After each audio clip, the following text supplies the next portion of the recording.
লেবাননে যুদ্ধ থামবে নাকি আরও ভয়াবহ রূপ নেবে, এই প্রশ্নেই এখন ঘুরছে পুরো মধ্যপ্রাচ্যের দৃষ্টি। ইরানের কাছের গণমাধ্যম আল মায়াদিন জানিয়েছে, আজ বুধবার রাত থেকে লেবাননে 1 সপ্তাহের যুদ্ধবিরতি কার্যকর হতে যাচ্ছে। আর এই সিদ্ধান্তের পেছনে মূল চাপ এসেছে ইরানের দিক থেকে বলে দাবি করেছেন এক ইরানি কর্মকর্তা।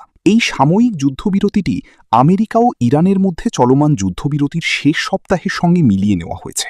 মার্কিন বিশেষ দূত স্টিভ উইকফ এই প্রস্তাবটি উত্থাপন করেছেন বলেও জানা গেছে। কিন্তু সমস্যা হল, ইসরায়েল এখনও এই বিষয়ে কোনো চূড়ান্ত সিদ্ধান্ত নেয়নি। ইসরায়েলের চ্যানেল 12 নিউজ জানিয়েছে, দেশটির অভ্যন্তরেই এই প্রস্তাব নিয়ে চরম বিভাজন। মন্ত্রিসভার বেশ কয়েকজন প্রভাবশালী মন্ত্রী যুদ্ধবিরতির তীব্র বিরোধিতা করছেন। তারা বরং বৈরুত ও লিতানি নদীর ওপারে আক্রমণ আরও বাড়ানোর দাবি তুলছেন।